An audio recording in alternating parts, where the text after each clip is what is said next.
Audio contains explicit language. Listener discretion is advised.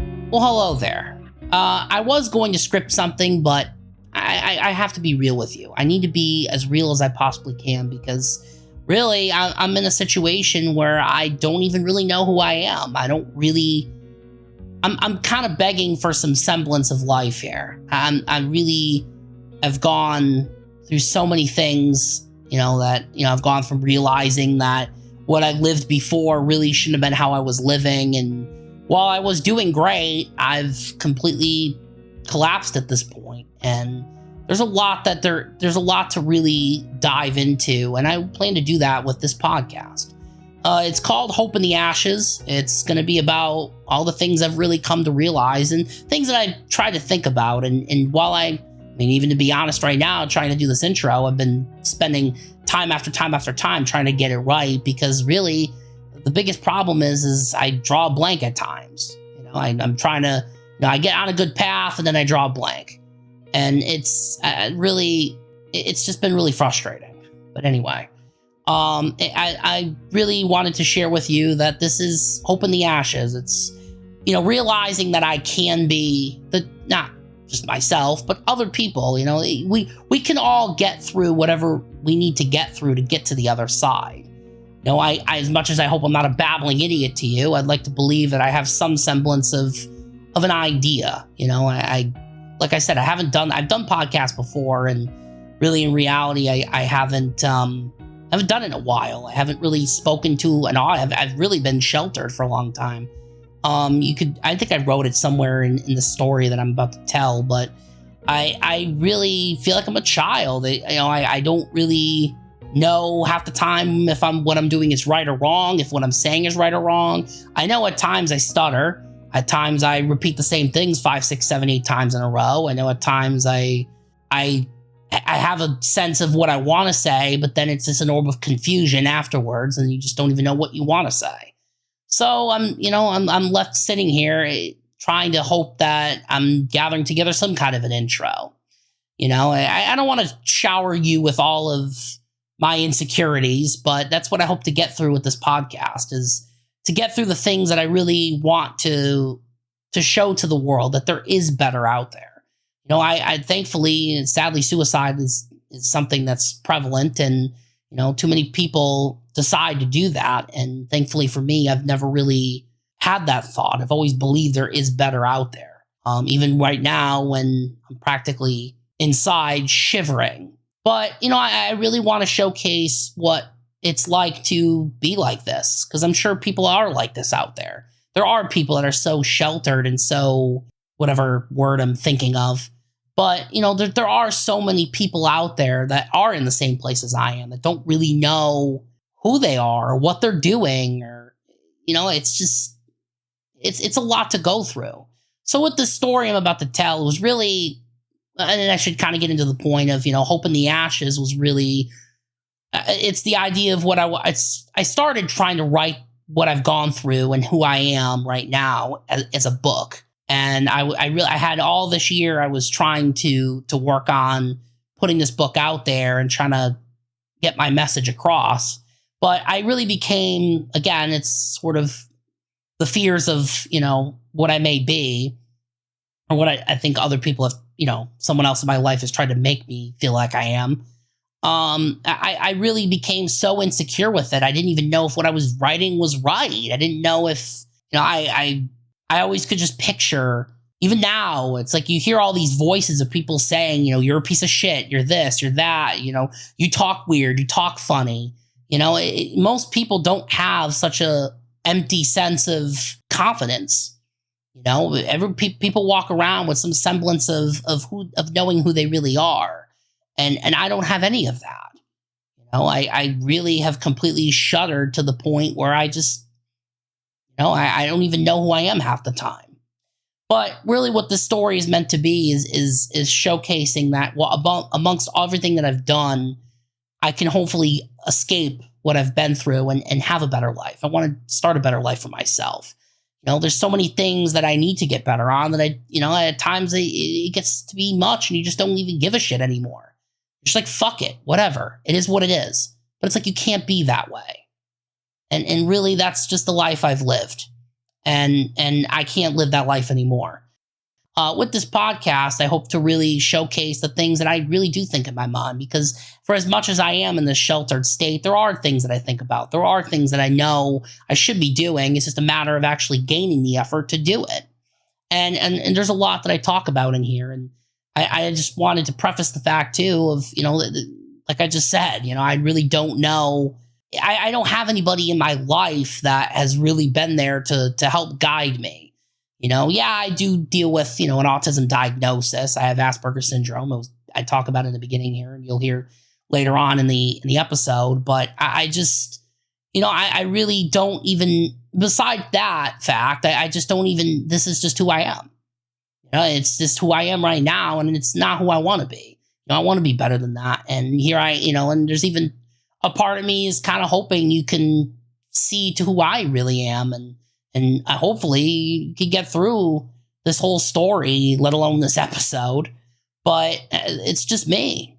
You think, oh, maybe he's got friends. He's got somebody. I don't have anybody. And maybe at some point I'll talk about it further, but, as much as I'm here with my mom and my brother, my mom and I have a cordial relationship.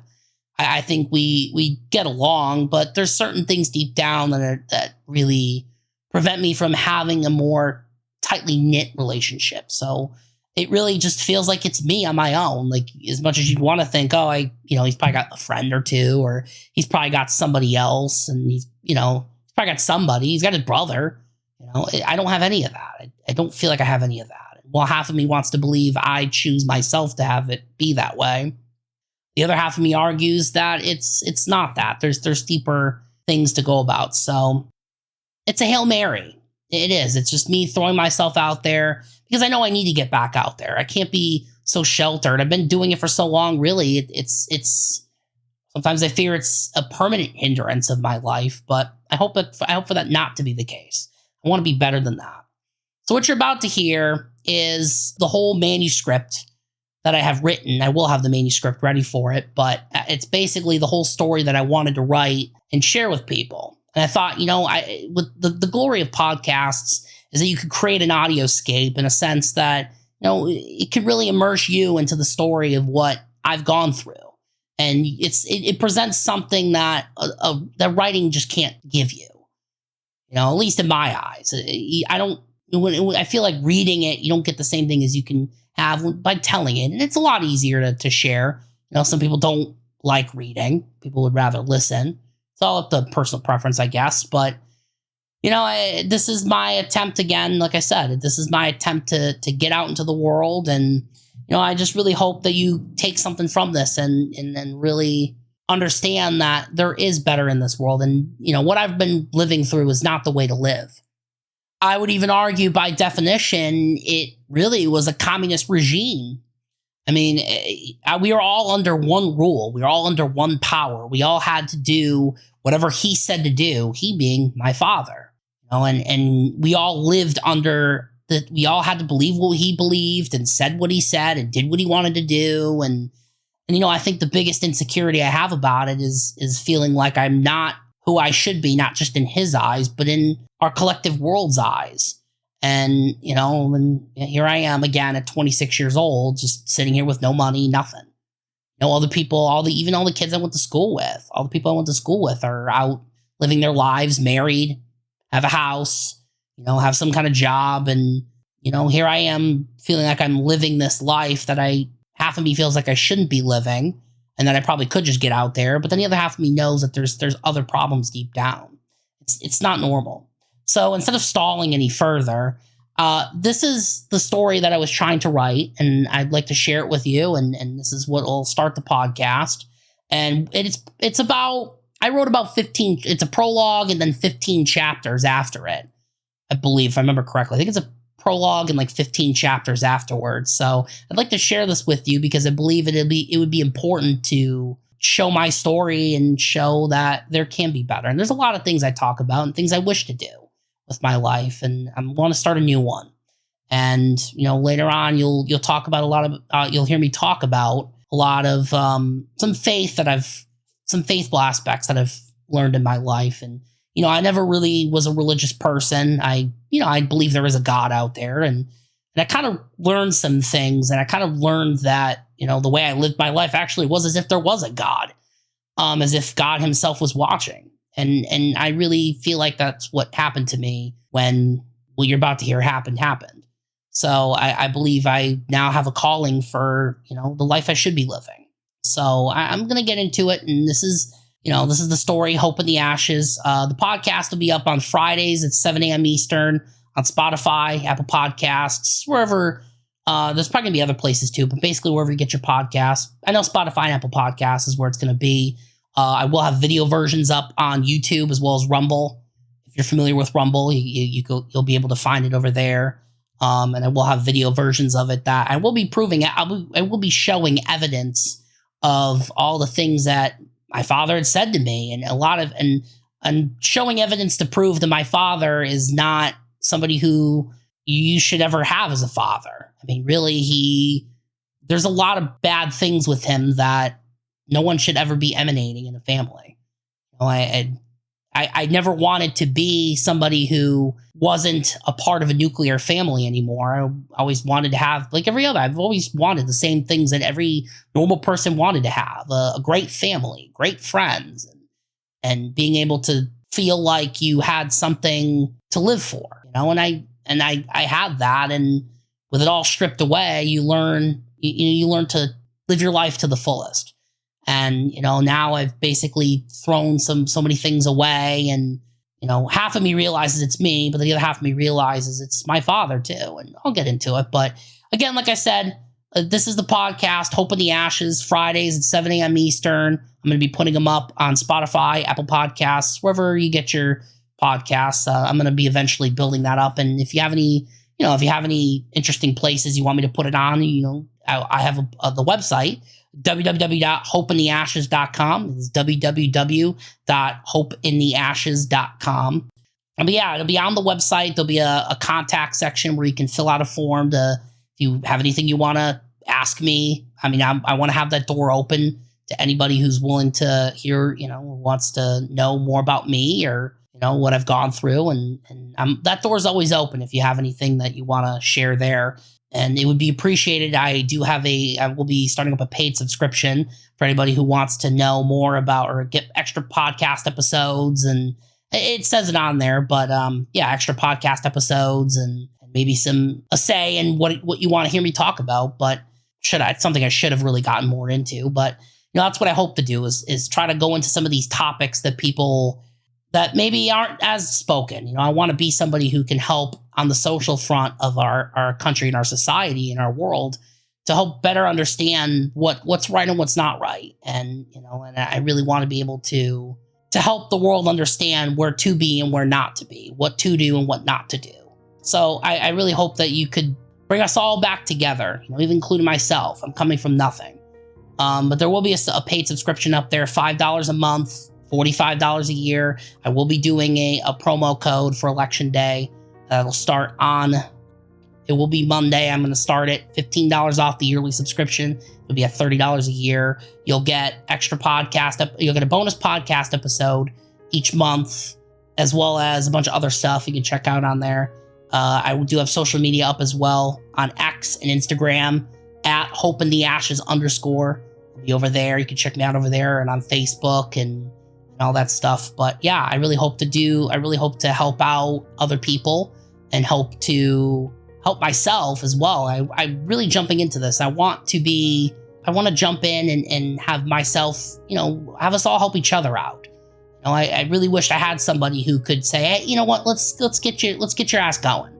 and I think I'm at that point where I need somebody, and I'm really hoping that we can all help each other be the best versions of ourselves. I'm honestly, this intro isn't really the best version of myself at all, but I hope to do that, and I hope to share that, and down the road, there's many other things I like to do with this podcast, but I'm going to be doing this. This is my commitment. 7 a.m. Eastern on Fridays, these podcasts will be out, and you can find me there. So check out, this is going to be the prologue. I'm going to share the prologue and chapter 1 of the story. And each week will probably be a chapter or two, depends on whichever is an hour long in total. The podcast will be an hour long, so closest to an hour as possible. But yeah, I hope you aren't annoyed. I hope you are willing to hear what I have to say. And I hope I'm not just talking into a microphone and hoping that other people will hear me. I'd love to hear what you have to say, because I've really lived a life where I've sheltered people. I've kind of shoved myself away and told others to fuck off and, just leave me alone. And I'm now living the consequence of it. And now, after what I've gone through with my father, I really hope to turn things around. So enough babbling. I'm going to kick into the story. And after that final episode's done, we'll get the podcast going and I'll try to delve into some issues that talk about some things that I really have been through, and hopefully I'll be in a better version of myself than now. But yeah, so I hope you enjoy.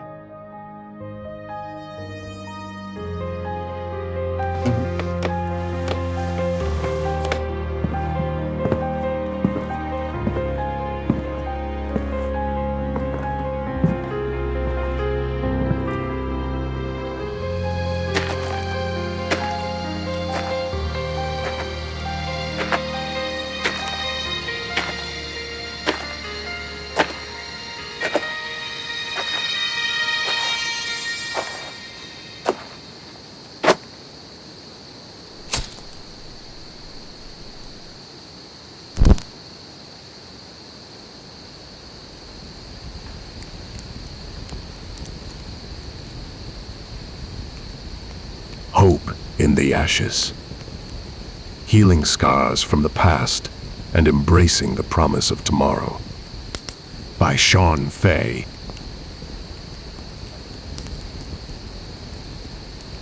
Prologue. This is me. I've spent just over a quarter of a century living a life I see so many others living today. I've always fought to be on the right side of my personal history. Like many people, I've always wanted the best for my life. However, every effort I made to improve always ended in failure, sending me back even further. Right now, I am deeply aware of the emptiness that consumes me. Day by day, I battle to be where I've always wanted to be at 26 years old. I imagine living independently with someone by my side who has my back no matter what. I imagine having wonderful children who can carry on our legacy while giving their best to constantly improve society and brighten humanity's light. Sadly, I'm stuck at where most teenagers are. I'm still at home with my mom and 19-year-old brother, staring into the mirror and wishing to escape the hell I've been living in for far too long. November 22nd, 2022 was a day I never expected to unfold the way it did. It was also a day I feared for eternity. However, I never realized the blessing that would come from such a cataclysmic moment in space and time. I believe most of my peers growing up would have feared even the simplest mom and dad arguments, let alone mom and dad being separated forever. Divorce should never be a pleasant experience for any child, yet so many marriages in the United States and the world end in this abominable fashion. Although the tension from their relationship has thankfully subsided, a small flame still burns from the lasting impact it left on my mom, brother, and especially myself, a flame still fueled by the things he didn't do for my brother and I. All he ever was to us was quite literally a guy who gives us nice stuff, as my brother put it once. However, it was deeper than that. All the nice stuff we were given was always tainted with some form of evil intention behind it. He was never genuine with his actions. Everything was premeditated. Each action was either A, aimed at achieving a personal outcome, or B, an attempt to boast about the nice things he did for his kids. It was all part of a self-fulfilling agenda containing goals which no one knew but himself, and only himself. From the beating heart I have, your choice to examine another's horrible situation is the very thing which can cleanse those from their dreaded pasts and lift those hurting souls up from the ground. I'm tired of feeling like I'm beating my own dead horse over and over, begging on my hands and knees for a day to come where I can finally move on from the life I've lived. In this book, I've made the decision to share not only what myself, mom, and brother have gone through, but also what I've realized after he left. In what seems like a short amount of time, I've come to realize many truths that have been long hidden from me, as though a thick wool has been pulled from over my eyes. While I realize some parts of my psyche still lack functionality, I wish to break through my insecurities in a vast attempt to help our world understand the damaging aspects of holding children down. I want to not only expose the very fabric of what it's like to live a life where you've been held back from progressing into a mature adult and how to prevent such a tumultuous scenario from happening, but also bring to light the vile behavior which I believe resides within people like my father. For the rest of my life, I must live with the crushing realization my father belongs amongst the worst of humanity. That alone is demoralizing. Now, I must note, I don't mean to come off as an arrogant prick sometimes. In April 2005, at 7, I was officially diagnosed with Asperger's syndrome. I believe it is now known as simply high-functioning autism in the Diagnostic and Statistical Manual of Mental Disorders 5th edition, otherwise known as DSM-5. While I still deal with quirks stemming from it, I believe my diagnosis has helped me see through the bullshit, revealing things for what they really are. It perfectly complements my newly attained vision of everything around me. Sadly, in that same vision, I now see so many others who don't see eye to eye with me, or even worse, deliberately choose not to see it altogether. Therefore, you begin to have a better idea of how so many atrocities occur around you and I. Wars, shootings, rapes, murders, robberies, carjackings, riots, and the mass manipulation of all common knowledge which has built us into who we are today. These horrors foster a palpable belief in societal collapse, much like the world George Orwell depicted in 1984. While I see this grim outlook on our collective being, I see it within my current life. After making the decision to begin fighting for good rather than roll around in the anguish of evil, I still find myself begging for a new life to begin. I'm still living in what feels like an endless transition period. Every chance I take, thinking my time has come, is a continuance along the same path of nothingness I've been on. I still have so many things resting on my shoulders weighing me down. Between having no penny to my name and constant noise consisting of reminders of where I am now and where I could be, all still leave me feeling the immense scars from the past which seem to remain in size. Before I get too deep into it, I want to lay out my expectations for this book. To be honest with you, this is a Hail Mary of sorts. After much contemplation as to what I should be doing in my life now, I have decided to embark on this literary journey. I have tried to write books at least a couple times before, however those attempts eventually failed as they were initiated for reasons which each differed from their intended purpose. I made this decision to expose every facet of my mind, swaying between aggrieved, confused, bright, creative, centered, and so many other adjectives because I believe I can make a significant mark in carving a path towards true redemption for myself and so many others. I believe I can reach those who may not know what I've gone through and share what I feel. I also hope to show the mass of humanity what evil looks like in order to lift ourselves out of the hellish hemisphere we occupy. Reuniting as many of us as possible towards the penultimate goal of directing our existence for the purpose of good instead of evil is what I realize could be a mission of mine. What good would it do to roll my ass around in my own drivel and whimper about my father leaving me with nothing to build myself from? Instead, I can take my dreaded situation and share it to the world in order to A, point out flaws in the human condition which must change in order to heal ourselves from our callous wounds, and B, blow the whistle on the immoralities surrounding the sheltering of our youth from progressing towards a total connection with life itself. I've staunchly realized life itself is something which should both be handled with care as well as conquered to its fullest extent. I will also note I do not intend on calling out any person, place, or thing as being under the guise of evil. While I myself know what evil really is, my sole purpose is calling out actions which can be corrected. I will also mention I want to be real with you. I never want to be someone who profits off of you solely for the premise of frolicking around the fire pit of my life right now.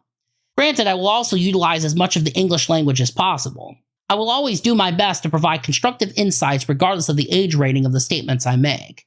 It may be an unpopular opinion, but swear words and other vulgarity can be used constructively.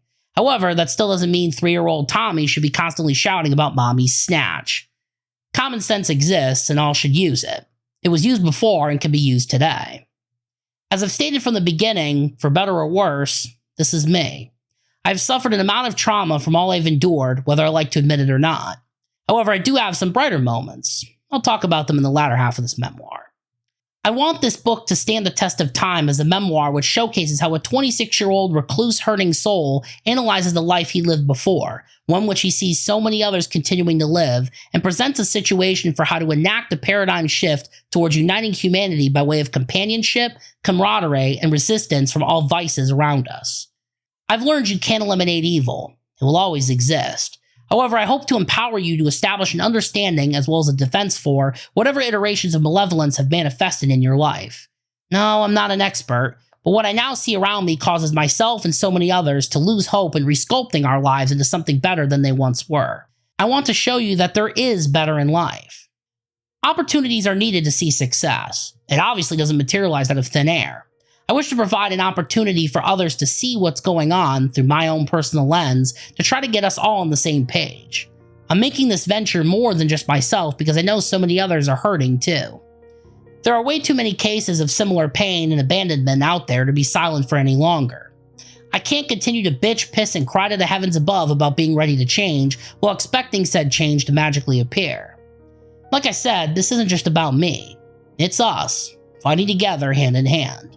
I hope I have gotten my message across about what I hope to do. I know I must change in order to find success in this world, and I also know it mustn't only be me who does it. While I've witnessed such grave corruption within my own family, I also see a culture in dire need of the same change I do. Really, I hypothesize the dreaded culture my generation has grown into is what bred the monster that inhabited my family's lives. Only those who have seen the corruption and have the wherewithal to now realize there's a better way of living are who can open the eyes of such a misguided populace who I'm sure only wishes to find the same blissful conclusions as I do. We all want to live happy, peaceful lives, so therefore I want to help us all reach that point. That's the first step. Selflessness. Altruism. Now let me attempt to expunge all of my ideas and philosophies, opinions and attitudes, thoughts and beliefs, deep from within the new blood I've been born into. Change is never something you should denigrate and shove away. That is the one thing we all need to get ourselves out of the bottomless pit we're in right now.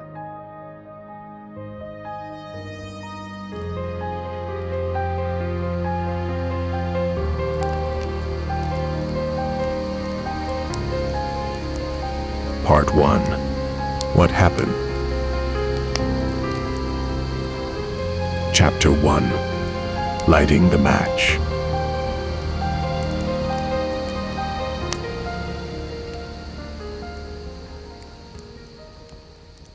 My life began at Keller Army Community Hospital, located on the beautiful campus of our United States Military Academy in West Point, New York. It was Tuesday, May 12, 1998, 2 days before the series finale of Seinfeld aired on TV. My dad, 23 at the time, was a weapons instructor on the campus. He had been in the U.S. Army for 7 years. In fact, he re-enlisted just days prior to my birth. That's the actual reason why I was born there. At least that's what he told me. He served in many places during his tenure, from Bosnia and Herzegovina to the demilitarized zone in Korea. Domestically, he was stationed at Sierra Army Depot in Herlong, California, as well as Fort Stewart, Georgia. When I was born, my parents were living off barracks in nearby New Windsor. But when my dad left the military, we all moved to my Nana's house in Chicopee, in western Massachusetts. It borders Springfield, the third largest city in the state. Eventually, my dad bought my Nana and Pop-Pop's house after they passed, which later became the location of where my family crumbled apart. Both my mom and dad grew up in Chicopee. My mom attended Chicopee High School and worked at the McDonald's at the end of her street. My dad attended Chicopee Comprehensive High School before transferring to Chicopee High at the beginning of his junior year. My mom and dad both met at a mini golf course called Birdies and Bogeys that was inside the Holyoke Mall. That same mini golf course is no longer there. If you Google Birdies and Bogeys Holyoke, you can find a Vintage Sports Illustrated article from 1990 that talks about it. Having a golf course inside of a mall was a first in America at the time, apparently. My parents eventually got a small apartment in Chicopee, and we lived there for a year or two until we moved into another apartment not too far from there. Eventually, Valentine's Day 2003 was the day we finally moved into the house I grew up in nearby Westfield. I spent over 16 years in that house on 5 Princeton Street. Over the years, we had rented the other portion of the two-family house to other relatives we knew. That proved to never really work out so well, as drama after drama would tear apart each agreement. So much happened in those 16 years. My brother was born while living in that house. He burnt his hand on our pellet stove when we lived downstairs. He didn't react to the burn until nearly 30 minutes after touching the hot stove. It was weird. I went to college at Westfield State University. It's also where I got my first real job, working as a cashier for a regional grocery store chain called Big Y Whole Class Market. They have stores located across Massachusetts and Connecticut. It was near the end of our time in Westfield where my father decided to sell some of ours and his possessions in order to establish a nonprofit boxing gym he called Central City Boxing and Barbell. He named it after a popular gym of a similar name that was a hotbed when he was growing up. I say nonprofit because plainly he profited from a nonprofit boxing program. Before, I never understood how we were able to do so many things as a family knowing the gym wasn't supposed to be for profit. However, in hindsight, I recall him saying he was having all of the boxers' dues, payments for being members of the gym, funneled into his PayPal account. Therefore, along with the income from his job as a police officer, he always had the funds we needed for whatever he wanted to do with us. Eventually, we moved out of our house in the summer of 2019. I never imagined our family living anywhere else, but it became a new reality I didn't actually know I would be comfortable with. The house was entering a state of decay, even the foundation was beginning to crumble. That summer, we moved to Springfield. This move helped my father try to establish credibility within the residents of Springfield, as he was also moving his gym operation to a new building in the city. Our move was also because he had to enter a deed in lieu agreement with our house. To my best understanding, it is when you come to an agreement and understanding with your lender, you can no longer afford the mortgage of your home, rather than facing the nightmare of foreclosure. This was because, as I later found out from my mom, she was given the task of handling the family bills without any knowledge of knowing how to properly do it. Basically, my father threw our bills at her without any communication as to how she should be paying them. Instead, he told her, "You could figure it out." And when she couldn't figure it out, he then shamed her for not figuring it out. We lived in Springfield for roughly 2 years. It was also really where our family began to show signs of corrosion. Eventually, we then moved to another house in nearby Hamden in summer 2021. We lived there for less than a year before my dad bought my mom's parents' house in May 2022. My mom never wanted him to buy the house. He didn't give a fuck. He still bought it anyway. Now the rest of us are back in Westfield. December 17th, 2024 will make it 1 full year in our small townhome-style apartment. I hope that makes sense because that's the best way I can describe it. I honestly don't know which it is, an apartment, townhome, or a little bit of both. But I have to say I'm very grateful we got here. At times I feared we never would. After my dad left the military, he graduated from the Massachusetts State Police Academy in 2000 and became a police officer in Chicopee. He was a police officer for 24 years, 7 in Chicopee and 17 in Springfield. He spent most of his career working the night shift from midnight till 8 o'clock in the morning. I eventually learned he spent most of his career harassing female EMT workers, telling them to bend over olive oil. He also did several other heinous things throughout his career. He beat up a gay guy in the back of a cruiser once, calling him a fat. That guy sued the city and won that case. Once, when popular rapper Trey Songz played at the now-defunct Hippodrome in Springfield, my father beat the shit out of him after Songz and his entourage started getting out of hand. He was also wearing a certain type of gloves that were illegal to use at the time, which contained small sandbags in each knuckle. I only knew because he gloated about it the next day when he came home from work. For all I know, that could have been a conceited lie he felt compelled to tell us. Who knows at this point? More recently, someone my mom knew witnessed a fight at the school they worked at. My dad was called to it, and all he did when he showed up was face the crowd, cross his arms, looking big, bad, and tough, and did absolutely nothing to stop the fight. Not even an ounce of him had any intention of protecting those kids.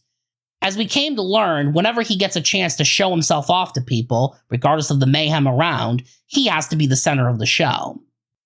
Because he always worked at night while I was sleeping, I never really saw him during the day. My mom was around all the time, so it allowed me to have a closer connection to her. Though, when I was young, I felt I still had a fairly positive relationship with my dad, even though I didn't really see him as much.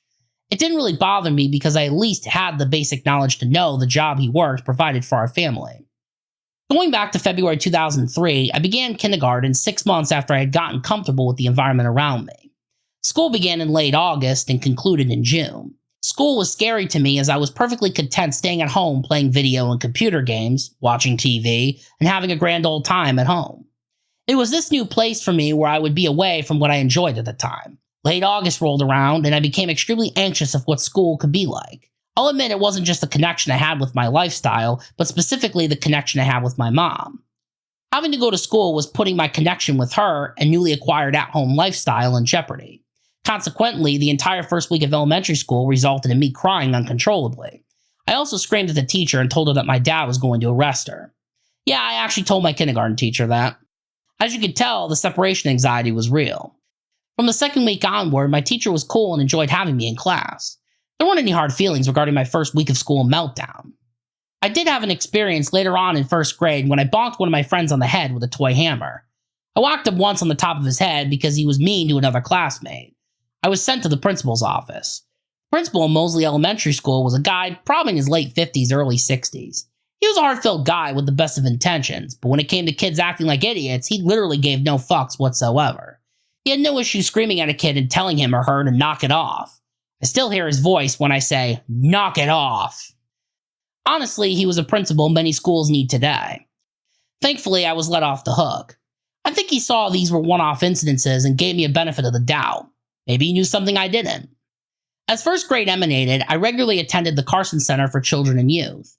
There, I regularly met with a therapist named Jenny who examined me with several different tests to ultimately determine that I shared characteristics that highly resembled that of someone with Asperger's syndrome. The therapist concluded in her report that I was intelligent, interested, and eager to learn and please.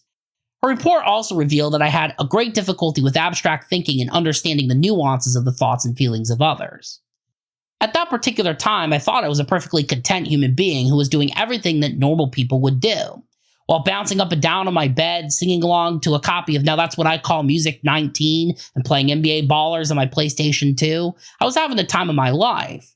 During that time, I never thought I was neurologically different than most people in this world. Of course, now I know that being different is a commonality via everyone's different in their own way.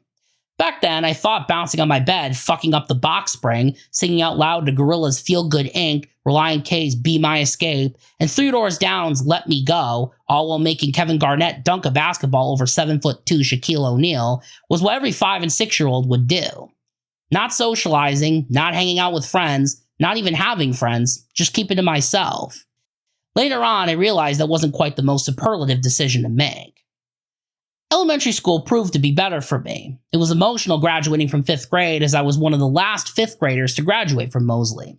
Today, those classrooms I graduated through are now apartments people live in. Christ, the school had been open for over 100 years. Not exaggerating. That place was a shrine for my youth. I recall all the games of kickball, football, and foursquare that were played in the back of that school during recess time. I also recall the friends I made there, one of which is engaged to the same person he's loved since we were in middle school. In-school friends, I'll stress. We did a lot together during school hours and only attempted to hang out a few times. By few, I mean 2 or 3. I do remember going to his birthday party one year. Our lack of hangout time had everything to do with my unwillingness to connect with my peers outside of school. He's a great guy. Maybe sometime I'll catch up with him. Speaking of middle school, that was where some true issues arose. Of course, I was 11. Naivety and puberty were at its very cusp. No later than 1 week into middle school, I came across a girl I liked a lot named Scarlett. I had assumed that everything in the movies was factual and could happen. The truth was quickly handed to me. I went up to Scarlett, asked her if she would go out with me in the most naive way, and was rejected. The worst part was it didn't even stop there. You see, while recalling those moments in hindsight, I obviously know there was no merit or logic therein. Every thought I had and action I took was an automatic reaction to my desperate social desires. For a year and a half, I was engaged in a high-speed chase to have Scarlett for myself. Rejection only led me to chase Scarlett further and further. It was implanted in my head I had to have her, solely because all my other peers seemed to have someone for themselves. One day, a lady that was working with me in school pulled me out of class and walked me to a room in the back corner of the school. I eventually had a discussion in that room with an autism specialist who works with other kids in the district who are somewhere on the spectrum. That was the day I found out that I had been diagnosed with Asperger's syndrome 5 years prior. I was divided by the news.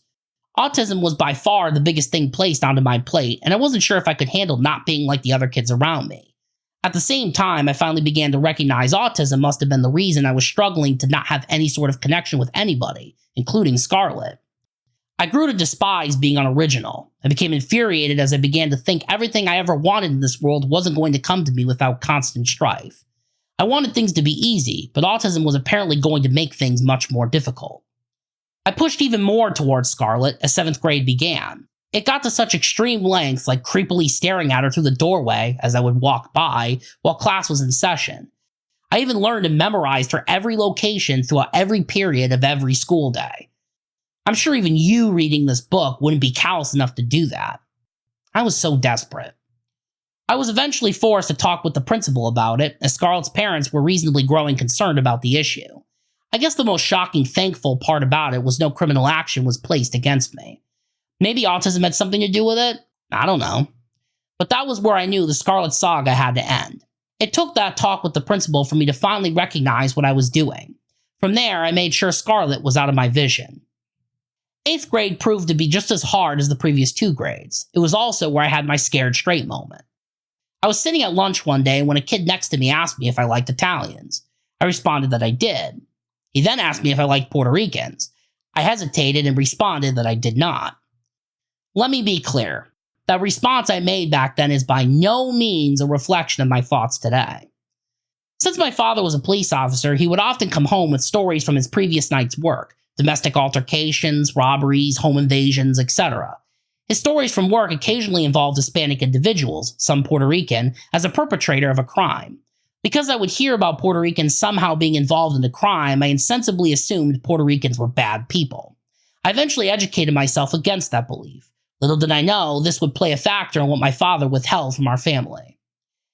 Returning to the story at hand, I came to find out a Puerto Rican classmate was sitting directly across from me. Yeah, that didn't end well. He was clearly pissed and called over to the vice principal and expressed his frustration to her. I tried everything I could to explain myself, but I was told to explain it to the other vice principal in his office. There, he called my parents, told them the situation, and summoned me to 2 lunch detentions. For the rest of that day, I continued to contemplate what my fate could be. I kept thinking my father was bound to know what happened, and I knew he would dig into me if he found out I had not only 1 lunch detention, but 2. It turned out he understood what happened and why I said that, and informed me that it was wrong. Those lunch detentions showed me what it was like to be a juvenile delinquent. It was literally jail in school. Kids who stabbed other kids with pencils served the same purpose as adults who stabbed other adults with knives. Kids who verbally abused their teachers served the same purpose as adults who verbally abused other adults. Kids who fought other kids with their fists served the same purpose as adults shooting other adults with firearms. It became very clear this was not the place for me. I sat in that room where family and consumer science classes took place with my head down, praying and hoping I wasn't going to be roped into becoming the prison bitch. I am forever grateful that didn't happen, but I knew I needed high school to come faster so I could remove the toxicity middle school created for me. While I was wishing for a new lease on life, I had absolutely no clue high school would be where most of the greatest memories of my life unfolded. The thought of middle school carried some initial paranoia as I was thinking I would start from where I left off in middle school. Luckily, that wasn't the case. I was elected class president freshman year. Yup. It still astonishes me today in reflection. I ran against 3 of my peers, one who I still believe is destined to be a politician someday, another that literally showed up in a t-shirt and sweatpants, and a girl who had every intention of winning. I eventually grew to know each of them very well inside of school as the years progressed.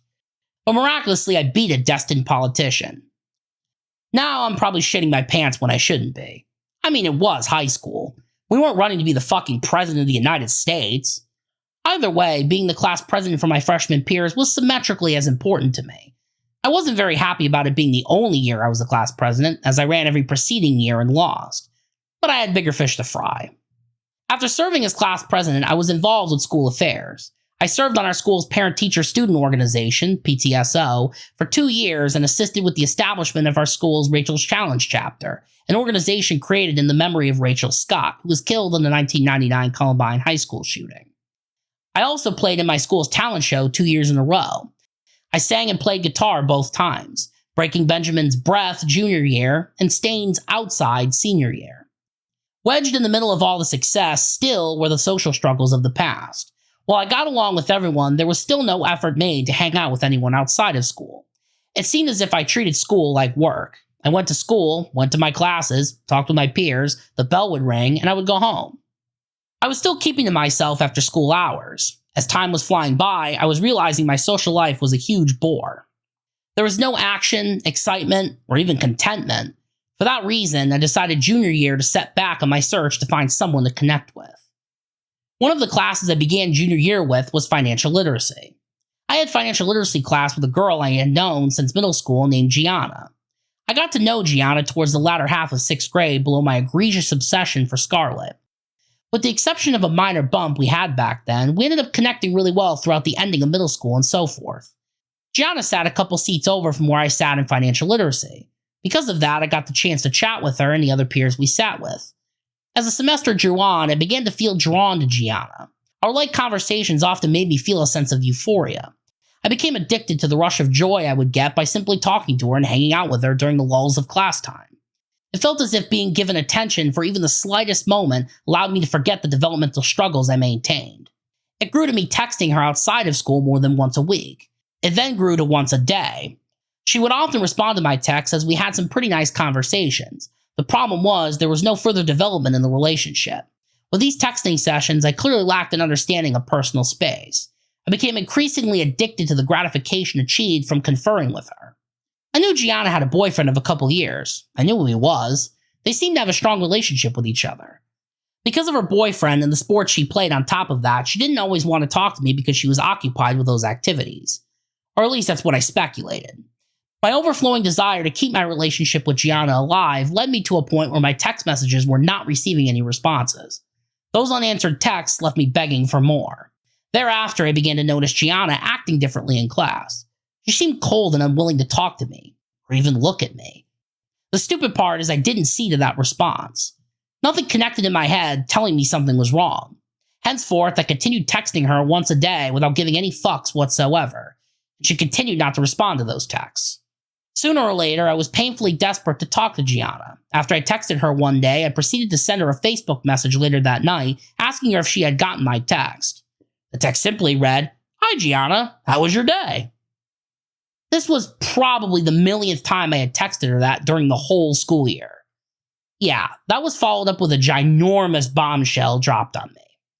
She sent me back a very long Facebook message exclaiming to me that I needed to leave her alone because I was making her feel uncomfortable, and that I was trying to advance the relationship even though I knew she had a boyfriend. That was a fact. I literally tried to sabotage a perfectly fine relationship solely because I wanted to be with her. Just imagine committing to such an act of evil while feeling as if you're acting for good. Let that sink in. I literally had no cognition of the fact she's already in a great relationship. There's no ending to that. Leave her the fuck alone. That never reached me. Thus, I felt the brunt of what a soul disconnection feels like. The magnitude of the message left me shaking profusely the rest of that night, and even the morning preceding it. As I read back the message over and over, I began to feel this was my judgment day. I saw nothing but a straight downfall into my middle school hole. This was it. I was done. Welcome back to hell. After barely getting any sleep that night, I had awoken to a palpable trembling within my body. It was a feeling I very much had recently after my father left. Several thoughts began to race through my head regarding what could occur in class that day. Would she not look at me? Would she not acknowledge me? In reality, the tension between us lasted for around a month, and it surely could be cut with a knife. Eventually, she lightened up by the end of that semester, but regardless, I knew it was over at that point. The very next semester, we had another class together. There, I apologized to her for what I had done and asked for forgiveness. Thankfully, I was blessed she forgave me for what I did to her that semester. While we were just kids in high school, most would be beaten shitless, and rightfully so, for doing such a nefarious thing as to subversively destroy a relationship so I could have my own with her. Now I realize how eerily similar that sounds to what my father did to my mom, brother, and I. Just as I have always wanted to do with Scarlett and so many other situations I got myself into, I wish I could share a full apology to them from outside of Satan's Ring of Fire. I've had dreams of doing it for so many years now. It's pretty sad, honestly. We eventually forgot about the affair altogether and have been on good terms since. She ended up breaking up with that guy at the beginning of senior year. The second half of my junior year was just as interesting because I then became interested in a whole other girl named Naomi. I met her in middle school too, but later on in 8th grade. I got to talking with her while we were on our 8th grade field trip to Washington, D.C. Since things with Gianna fell through, I felt Naomi would have something to bring to the table. The revival began when I said hi to her in the stairwell, as we were crossing paths on our way to our respective classes. It then grew into having faint conversations at her locker as I had figured out it was just outside one of my classes. She seemed elated by the conversations. I never sensed any doubt from her as we would talk to each other, even though my recognition skills were poor. May I mention, these conversations literally lasted less than a minute. While my effort was commendable, it never lasted as long as it should have. As winter vacation approached, I had an itch to ask her out and just go somewhere with her so I could get to know her more. I was growing sick of not having a life outside of school. I wanted to, just as everyone else, have somewhere to go and live a life in the real world outside of my constricted bubble at home. While my autism held me to a habitual lifestyle, I viciously craved to break that routine and give myself something to yearn for. So I asked her if she would be willing to hang out sometime over the winter break. To my amazement, she agreed and said it would be cool to do that. I was awe-stricken. Could I be days from finally breaking out of my shell and hanging out with someone? Valentine's Day was approaching, so I figured that day was fitting. I knew she didn't have a boyfriend, so I had a perfect opportunity to be out on Valentine's Day with a single girl. Well, I called her. No answer. Whether I left her a voicemail or not is beyond my memory, but I at least knew I was crushed, as you could probably figure. Furthermore, I came back to school after that break to find out she transferred to a Catholic high school across town. That led me to further turmoil. Why the fuck would this happen to me? I nailed a perfect opportunity to hang out with a girl who was sweet, kind, sincere, and then the carpet was ripped right from underneath me. Metaphorically, I jumped off the diving board into what I thought was a pool, but actually was the ground. Then, to add insult to injury, I smashed my face into the hard-ass floor. Nothing could have been more excruciating than that. However, Naomi was soon replenished by someone else. More on that later. Let me keep going with the freight train of my life and its impending collision. There are snapshots of amiable moments from high school graduation. However, I was about to roam into a new world I never knew would break me down so much. It was almost as if the loss of Charlotte, someone I'll mention later, was just the start of what real conflict looked like. Up until then, I clearly knew what it was like to have things not go my way. Only I saw the heat reach a medium level. I never expected the room to get as hot as it was going to get. As I embarked on the beginning of my secondary education, I knew I was merely trying to please the master. Really, that's all I was doing. From the beginning of school, I never aimed to even set foot on a university campus. High school was enough for me, really. It was a better ending. Conversely, my father was uncompromising when it came to education. My ass was going to college whether I liked it or not. This was shown to me one day when I was around 10, I think. I remember being in the living room of the downstairs portion of our house. My dad was lying on the couch trying to relax after a common string of 5 work days he had.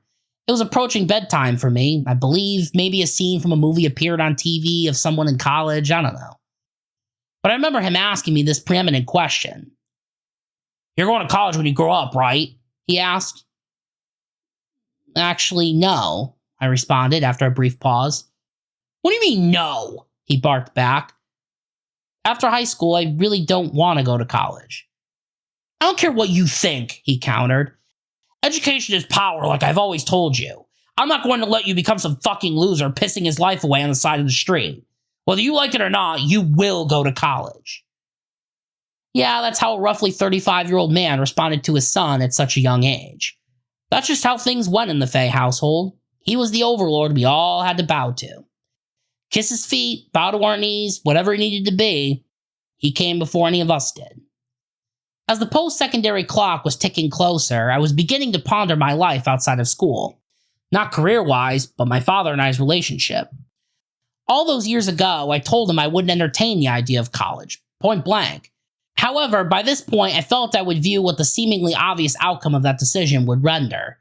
It became a decision between making a deal with the devil, sealing a fate for myself that would plunge me into a pit of darkness I never once entered, or cower to the almighty ruler and run away from all self-righteousness.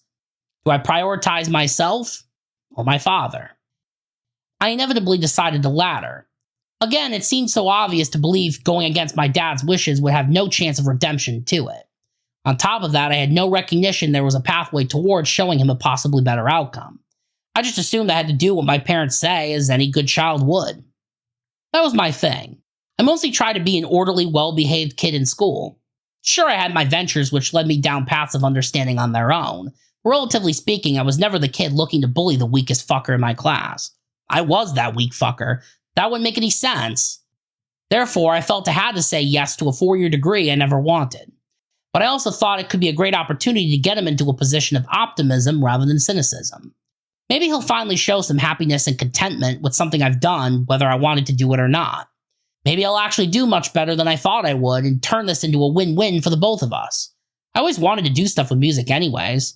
Maybe even be a disc jockey on the radio. My first choice was Full Sail University just outside Orlando, Florida. My dad said, "That's not actually university. That's just a trade school." Okay, so I narrowed down to 3 choices: the University of Massachusetts Lowell, the famed Berklee College of Music in Boston, or Westfield State University in my hometown, literally 8 minutes away. My focus was communications, so my choice was which one would be the best. However, really, I ended up going with what was most comfortable. Yeah, the one 8 minutes away. My very first semester at Westfield State University actually turned out to be a pretty decent success. I was honestly beginning to feel as if my return on investment wasn't going to be that bad. I even began learning things that were mildly interesting with regard to computer technology in the communications field. However, semester 2 was where things began to change. By then, I was slapped in the face with the harsh reality my degree wasn't what I thought it would be.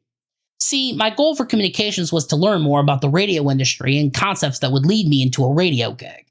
At Westfield State University, that wasn't the case. The major provided classes talking about actual communication, like how you and I are relating right now in this memoir. I just assumed the radio industry fell into the communications field. I was beyond dejected to receive this information and realized I was becoming a statistic so many other people my age are falling into.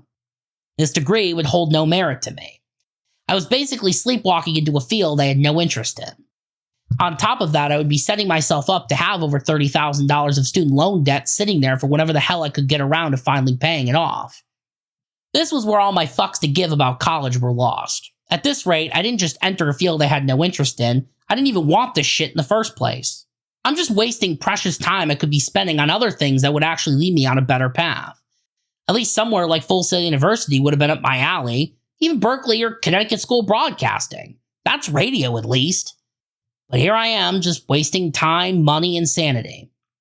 While I could have transferred schools or even dropped out, my mind wasn't there. It never was. I felt I couldn't be there at this point because the last thing I needed to do was create chaos at home, as I knew what my father's reaction would be. I just had to barrel through with my head down and survive the rest of my tenure until I had my sheet of paper in hand, one which proves you survived a glorified form of high school. That's how it felt. I will admit, there are several positions out there today which must be satisfied by way of post-secondary education. Mostly STEM fields, add doctors, lawyers, and architects to that list as well. I guess MBAs are important too. My anger is more so centered at schools that require common core courses, math, science, history, etc. It's just high school round 2. I literally never passed simple math. It still irks me to this day. I'm not a fucking idiot. Halfway through college, my academics and self-esteem continued to plunge down this hole so deeply entrenched with apathy and disdain. With every class I had to take, I progressively hated school even more. Each professor seemed more grandiose than the last. Just taking sight of a professor would invoke a violent acidity within me. I had never once experienced such vast stress and anger than I did in my last 2 semesters at Westfield State University.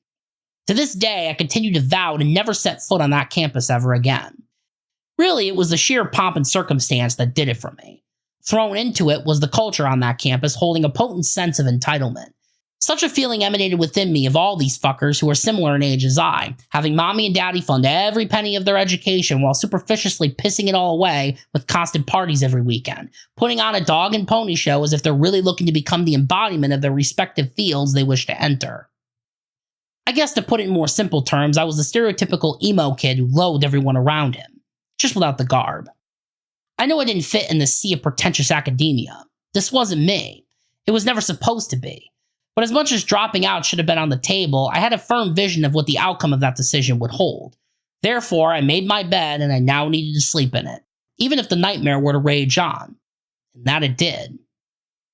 With most families, wrongdoing could be dealt with a simple slap on the wrist, a heated argument, or even a harsh punishment.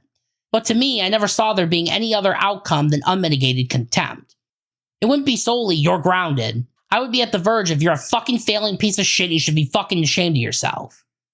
Then it would be followed with, those fucking games or whatever are gonna be gone forever. You don't need that fucking shit anyways. Afterwards, loop those statements daily for the next week or so.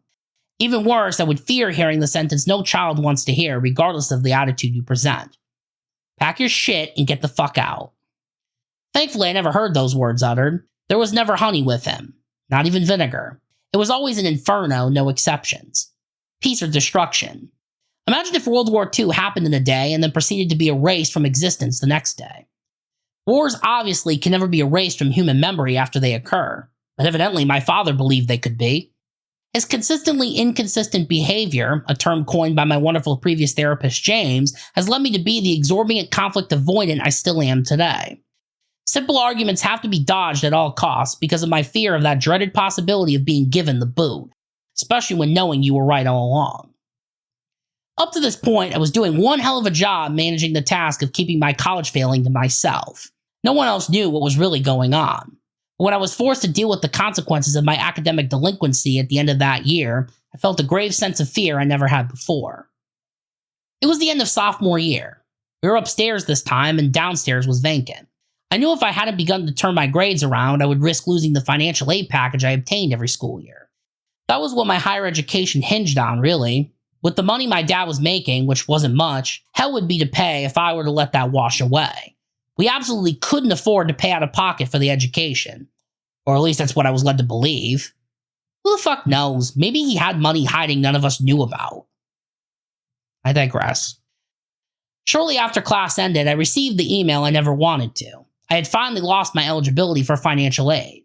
I had an opportunity to reobtain eligibility after the upcoming year, but that meant shit. I was already in deep shit. Eventually, when the letter came in the mail, I had to prepare for anything to happen.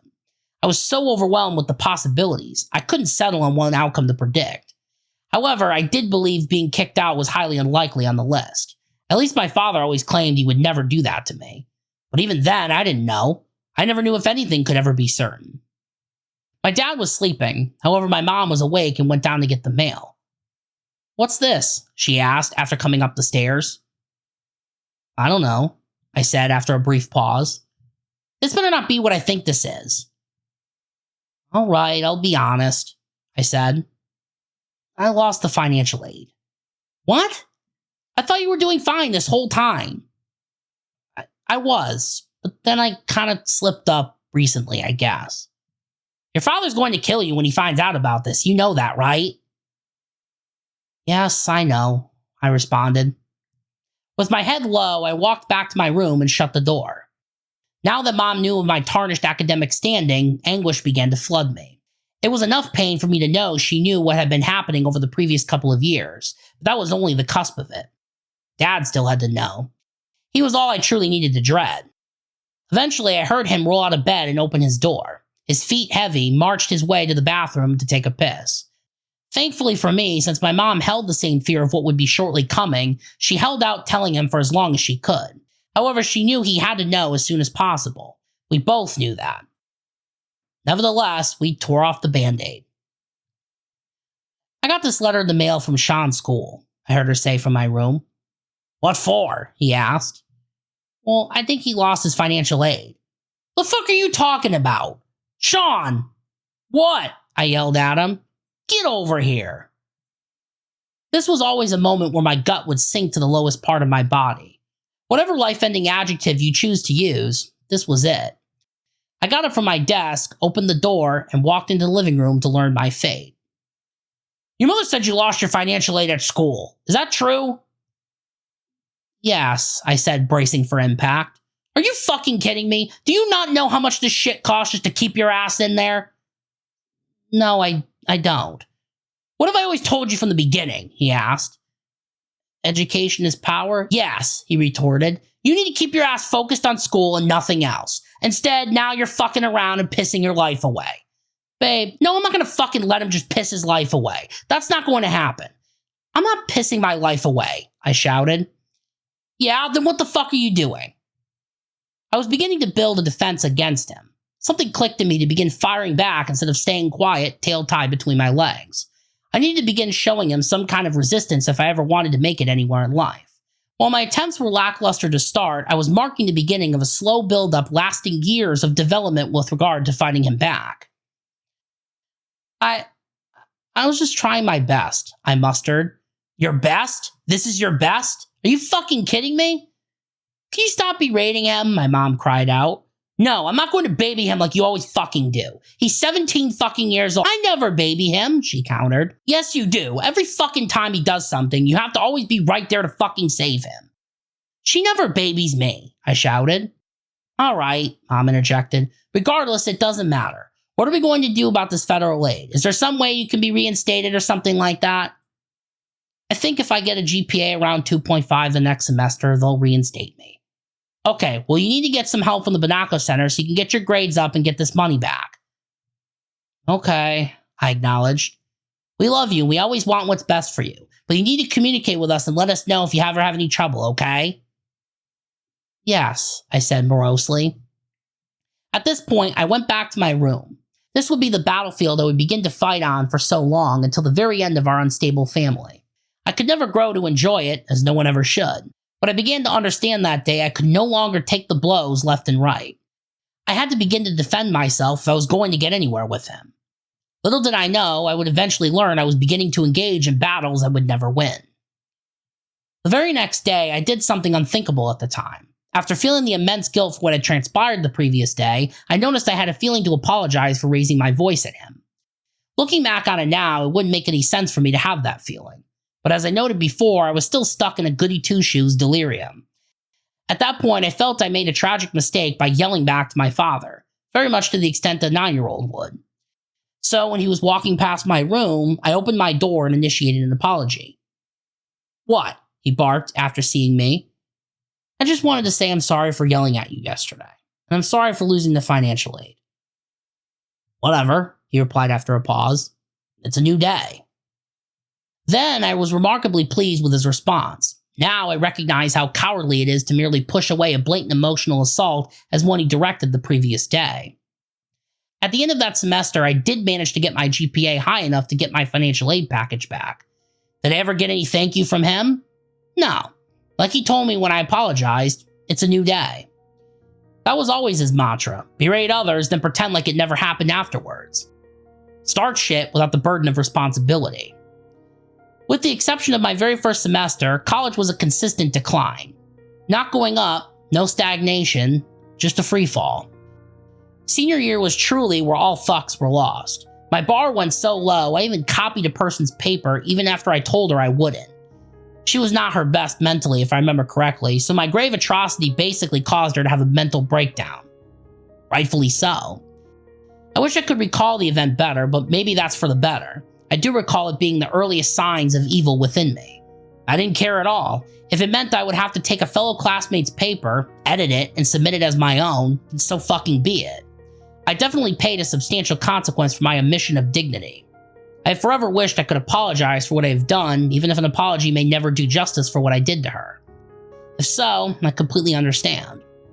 If you happen to be reading this, I cannot describe the immense guilt and disgrace I have for what I did to you. You were a victim of my ravaging hatred for higher academia, and you were never deserving of the misery I placed upon you. The shame I have for this will be something I will forever have to live with, and I deeply wish to make it up to you somehow. If not, I get it. I'll gladly take the shame. All I can do then is wish you the best.